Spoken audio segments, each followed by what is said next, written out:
भ्रष्टाचार जिसकी सहज और स्वाभाविक प्रवृत्ति है, उस कांग्रेस पार्टी के अध्यक्ष पद से अब वो जमीन खिसकती नजर आ रही है।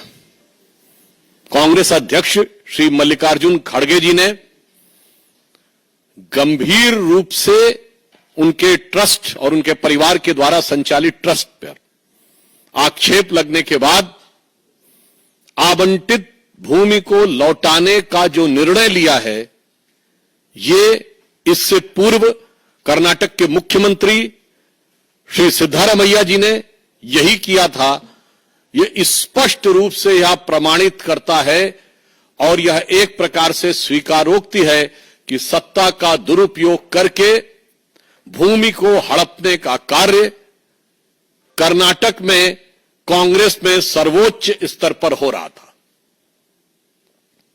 इतना ही नहीं है, मुख्यमंत्री पहले इसमें संलिप्त रह चुके हैं। 2015 में उप मुख्यमंत्री डीके शिवकुमार जी की ऊपर लैंड ग्रैब का केस लग चुका है, जो कि बंगलौर डेवलपमेंट अथॉरिटी के द्वारा 1986 में आवंटित भूमि के समय से चल रहा था।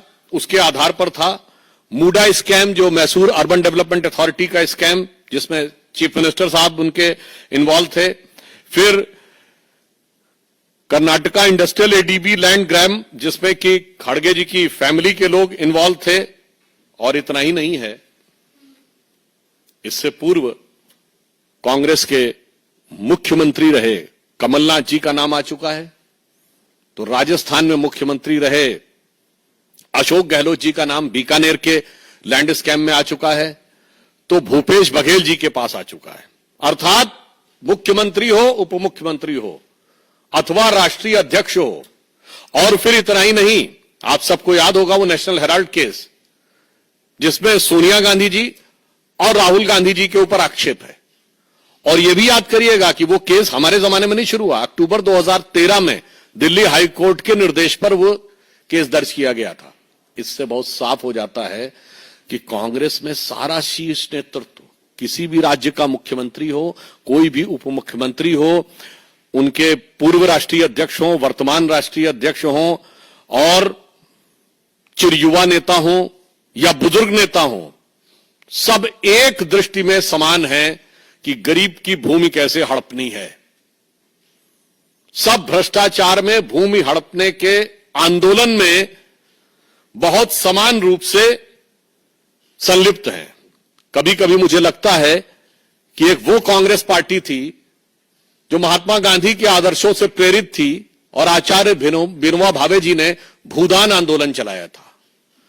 आज राहुल गांधी जी और सोनिया गांधी जी के विचारों से प्रेरित एक कांग्रेस पार्टी है जो भू हड़प आंदोलन चला रही है। तो यह कांग्रेस का नैतिक पतन है, भूदान से लेके भू हड़प तक। और इतना ही नहीं, आपको ध्यान हो, सर्वोच्च स्तर तक, मतलब आज वहां चीफ मिनिस्टर और राष्ट्रीय अध्यक्ष अगर इन्वॉल्व, आप कल्पना करिए कि किसी दूसरी पार्टी के या हमारी पार्टी के किसी इस स्तर के नेता पे आरोप लग गया होता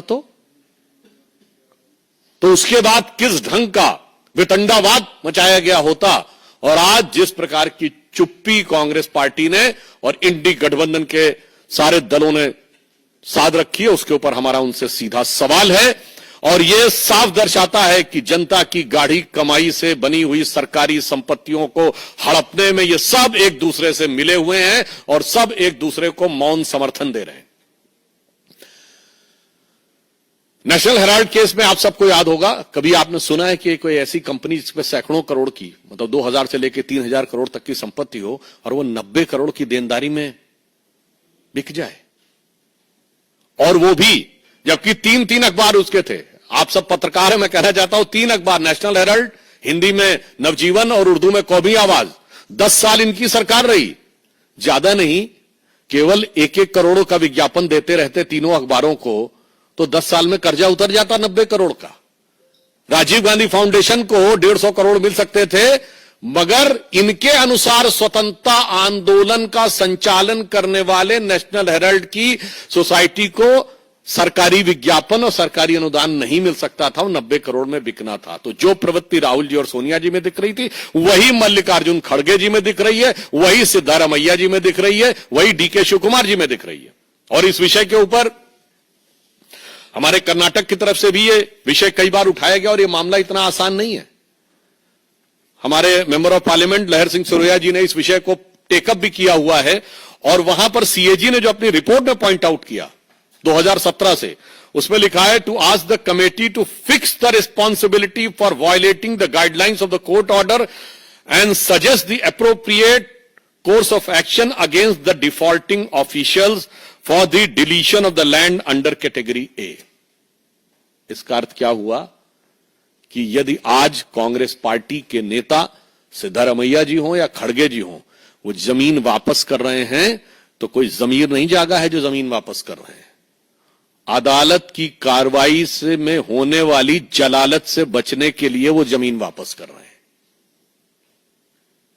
और मैं राहुल गांधी जी से पूछना चाहता हूं कि आप तो कहते थे कि आपकी मोहब्बत की दुकान है, ऐसा प्रतीत होता है कि ये मोहब्बत की दुकान तो किसी भूमाफिया प्रॉपर्टी डीलर की दुकान नजर आ रही है, जहां दूसरों की प्रॉपर्टी हड़पी जाती है, जनता की प्रॉपर्टी हड़पी जाती है और उसके बाद उसको अपने चहेते लोगों को अनुदान दे दिया जाता है।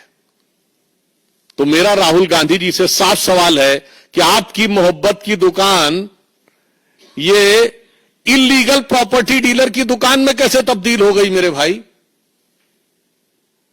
अभी तक तो उसमें नफरती सामान मिलते थे, जहर बुझे सामान मिलते थे, अब ये इलीगल प्रॉपर्टी की दुकान भी हो गई। इसलिए हमारा साफ मानना है कि कांग्रेस पार्टी आकंठ भ्रष्टाचार में डूबी है और जमीनों के घोटाले में कुछ ऐसी कांग्रेस को जमीन से लगाव है कि जहां जहां सत्ता में आती है, हरियाणा हो, राजस्थान हो, छत्तीसगढ़ हो, कर्नाटक हो, जमीन के साथ इनका विवाद जरूर जुड़ जाता है। और जिस स्तर तक इनके सभी नेता इसमें आरोपित हैं, तो कोई ये नहीं कह सकता कि ये कोई आइसोलेटेड सिंगल केस है, जिसे एक कहते हैं ना कि एक हो तो समझाइए आके कूपही में यहां भांग पड़ी है। यानी एक कोई हो तो समझाइए, यहां ऐसा लगता कुएं में भांग पड़ी है, या ये 99 के नशे में बहुत मदहोशी थी ना कांग्रेस की, तो ऐसा लगता है कि जमीन को देखकर तो उनको ऐसा लगता है कि जिसको देखो वही आज मदहोश है, आज तो मैं दीवाना गजब ढा गया। तो जब से वो दीवाना बने हैं जो जोश के साथ 99 के खुमार के साथ, तब से वो गजब ढा रहे हैं और जनता पे कितना गजब और कहर ढाया जा रहा है वो हमारा साफ है। इसलिए हम कांग्रेस से सवाल कहना चाहते हैं कि आप बताइए कि नैतिकता के आधार पे जिन लोगों ने जमीन वापस कर दी, क्या उन्हें इस्तीफा नहीं देना चाहिए? जब आपने स्वीकार कर लिया कि यह जमीन गलत आवंटित थी और वह भी सीएजी की रिपोर्ट और कई कोर्ट की प्रक्रियाओं के शुरू होने के बाद, राज्यपाल के द्वारा परमिशन मिलने के बाद, तो कांग्रेस अध्यक्ष, कांग्रेस के मुख्यमंत्री और राहुल जी और सोनिया जी से मैं पूछना चाहता हूं कि सिर्फ जमीन वापस करने से काम नहीं चलेगा। यह बताइए कि अगर जमीन वापसी की है तो क्या नैतिक आधार पर आपको इस्तीफा नहीं देना चाहिए? यह तो वो स्थिति हो गई, इसको शब्दशः ना लिया जाए। यदि किसी ने किसी की कोई चीज चुरा ली हो और एफआईआर दर्ज हो जाए, वो कहे मैंने वापस कर दी, तो मामला नहीं बनता है। मुझे लगता है अगर कोई इस प्रकार के तर्क देता है तो इसका मतलब श्री राहुल गांधी जी को जो एक संज्ञा दी गई थी, जो अब वो प्रयोग नहीं की जाती है, वो जनता को वो समझने की गलतफहमी न रखे। आप वो हो सकते हैं वो शब्द, मगर जनता वो नहीं है कि आप इस ढंग के बचकाने तर्क देकर बचने का प्रयास करें।